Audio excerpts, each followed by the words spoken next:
Começamos aqui com a pergunta do Sadraque, da cidade de São Vicente. Em sua mensagem, ele diz assim: a paz do Senhor, gostaria de saber se existe um lugar intermediário para aqueles que morreram e foram salvos em Cristo.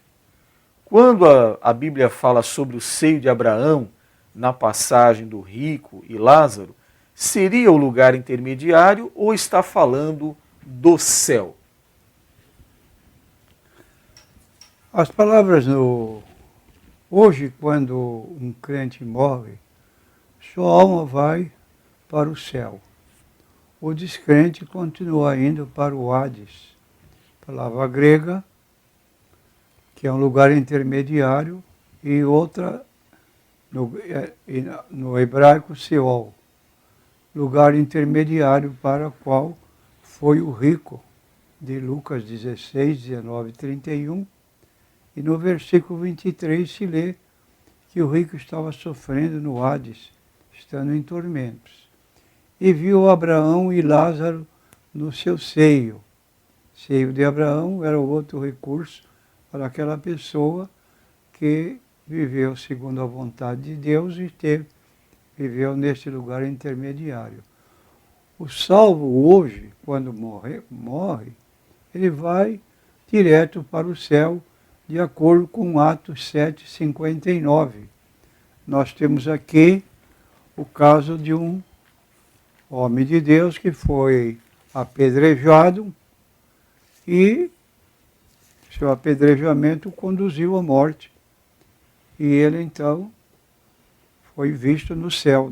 Atos capítulo 7, versículo 59, nós temos aqui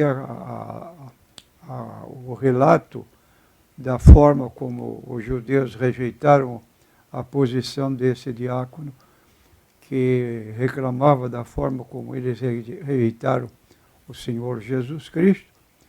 Então diz aqui,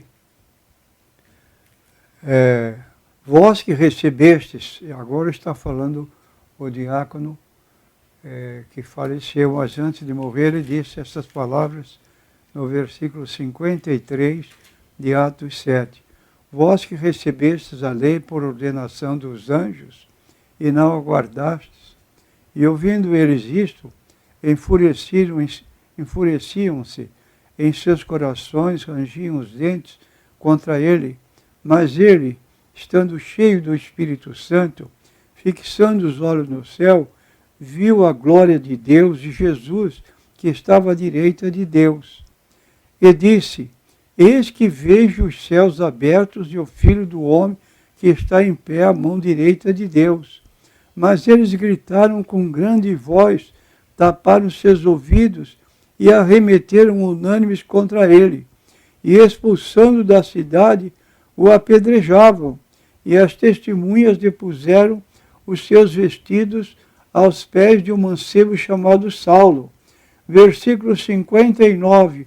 Apedrejaram a Estevão, que em invocação dizia: Senhor Jesus, recebe o meu espírito. E pondo-se de joelhos, clamou com grande voz: Senhor, não lhes impute este pecado. E tendo dito isto, adormeceu, ou seja, morreu. Mas antes de morrer, ele entregou seu espírito ao Senhor Jesus, a quem tinha visto no céu, ao lado do Pai. Recebe o meu espírito. Esta é a situação para aquela pessoa que morre em Cristo Jesus. Vai estar diretamente no céu, aguardando o dia da ressurreição, quando então o corpo vai ressuscitar e agora a pessoa estará completa na presença de Deus, como disse João.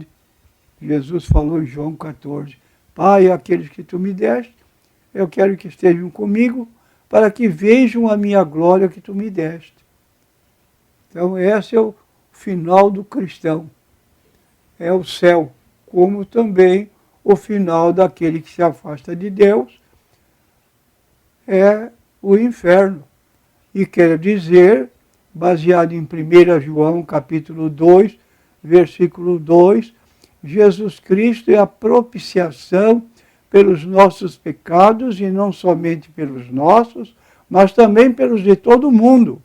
O que significa que o inferno não foi feito para ser habitado, porque toda a humanidade, talvez uns 7 bilhões de pessoas, poderiam todos ir para o céu, que no céu caberia a todos eles.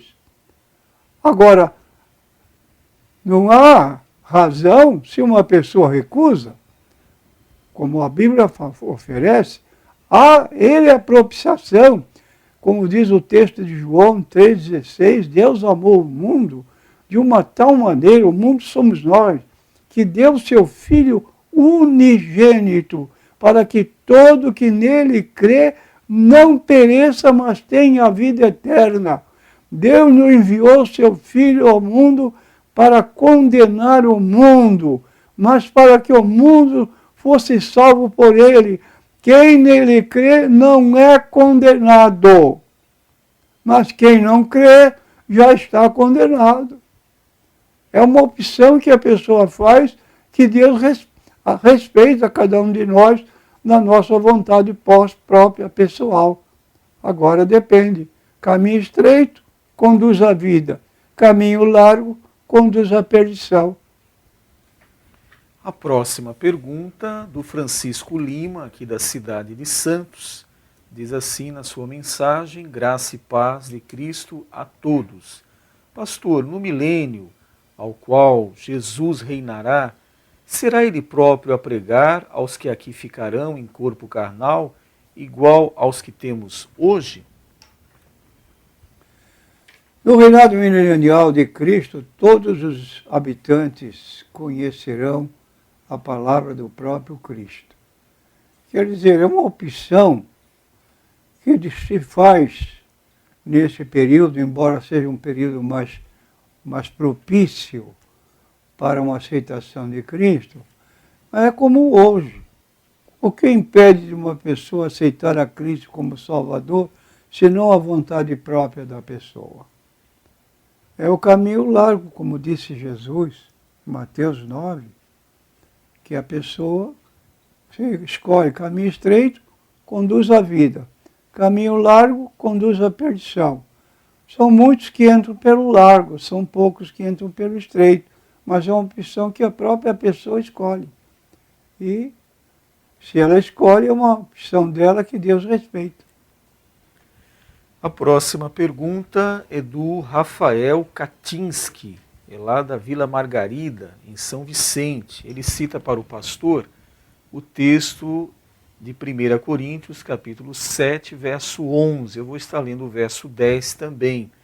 Ele faz a sua pergunta: caso o casal, antes de se reconciliar, um dos dois venha a óbito, como fica a situação do viúvo? Então eu vou estar lendo aqui o texto citado pelo nosso ouvinte, 1 Coríntios, capítulo 7, versos 10 e 11. Eu vou estar lendo o 10 também.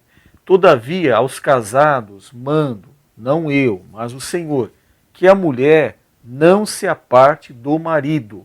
Se, porém, se apartar, que fique sem casar, ou que se reconcilie com o marido, e que o marido não deixe a mulher. Vamos ouvir o pastor. Bom, essa é a condição numa situação de o casal continuar vivo separadamente. Quer dizer, ficam na proibição de novo casamento, segundo a Bíblia. Mas acontecendo que a mulher faleceu, ele ficou livre. E agora? Se está livre, quer dizer, se ele não tem mais esposa, ele não pode ficar nessa situação de viver sozinho. Entendo que agora ele tem a opção de escolher para não continuar sozinho por todo o resto da vida. Quer dizer, enquanto viviam os dois estavam ligados um ao outro, impedidos de se casar biblicamente. Mas acontece que um faleceu. Pastor, e se essa separação do casal ocorreu por uma divergência, por alguma mágoa, algum ressentimento, como é que fica a situação desse cônjuge que está vivo, o seu outro cônjuge já faleceu, a questão de perdão, de reconciliação, como que fica a situação? Ele está impedido. Agora, isso é com Deus. Ele tem um compromisso com Deus. Pelo erro cometido, se ele foi o culpado dessa separação, que veio ocasionar a morte da sua esposa. Isso aí é um problema dele ligado com Deus, que a gente não vai julgar, porque não estamos nesse dever. Agora, de qualquer modo, à luz da Bíblia Sagrada, é um caso de continuarem os dois vivos. Mas um faleceu, fica na posição livre. Agora, para poder tomar uma outra providência, não temos a base na Bíblia Sagrada. Muito bem. A próxima pergunta, aqui pelo WhatsApp, é NQI Homem. O consulente não quer se identificar. Essa sigla NQI significa não quer ou não quis se identificar. Ele diz assim, ele pergunta ao pastor se todos os pastores têm dom de cura. Dom de curar, pastor. Todos os pastores têm esse dom? Não, absolutamente. Ao dever do pastor, à luz da Bíblia Sagrada, é o que está lá em Tiago, capítulo 5, versículo 12 em diante. O pastor tem a obrigação, o dever, se tem um crente enfermo, procurar para que ele ore por ele deve orar por esse crente. E nós temos sempre em nossos púlpitos aquela seleção de um vidro com um óleo que se unge a pessoa, mas fica bem patente à luz da Bíblia Sagrada. Deixa eu ler aqui para ficar bem claro que às vezes a pessoa confia mais no óleo do que na oração. E não é isso que a Bíblia declara. Capítulo 5 do livro de Tiago, versículo 14 em diante, está alguém entre vós doente? Chame os presbíteros. Presbítero e pastor são posições iguais. E orem sobre ele, ungindo com azeite em nome do Senhor. A oração da fé, diz o versículo 15, salvará o doente, e o Senhor o levantará, e se houver cometido pecados, se-lhe-ão perdoados.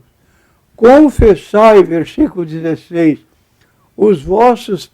as vossas culpas uns aos outros e orai uns pelos outros para que sareis.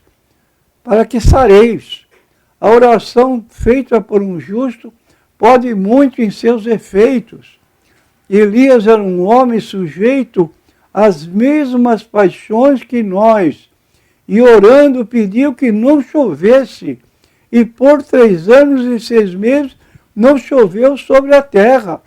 E orou outra vez, e o céu deu chuva, e a terra produziu seu fruto. Então aqui está, a oração é que funciona, não é o óleo, o azeite que vai ungir a pessoa, que vai curar. A oração da fé salvará o doente, versículo 15. E o Senhor o levantará, e se houver cometido pecados, seriam perdoados. Confessai as vossas culpas uns aos outros e orai uns pelos outros para que sareis. A oração feita por um justo pode muito em seus efeitos. E temos o exemplo aqui de Elias, que era um homem como nós. Orou, pediu chuva, num tempo que há anos que não chovia, e choveu. Quer dizer, Deus ouviu a oração desse homem. E pode ouvir a oração do seu servo que está empossado de uma responsabilidade para responder pela igreja. Pastor, aqui na primeira carta aos Coríntios, capítulo 12, fala acerca da diversidade dos dons espirituais. E entre esses 9 dons está aqui os chamados dons de curar. E é interessante, no verso 11 diz assim: mas um só e o mesmo Espírito opera todas essas coisas, repartindo particularmente a cada um como quer. Então é o Espírito Santo que dá esse dom ao crente, ao salvo, para que seja usado em proveito do reino, do crescimento do reino, não é, pastor? É claro. Então o pastor em si, não necessariamente ele vai ter esse dom pelo seu título de pastor. Não, né? o título de pastor não outorga dom para uma pessoa. Ele tem o dever de orar pelo enfermo que o procura. Agora diz o texto que a oração feita por ele pode atingir esse objetivo, que ele seja curado. Amém.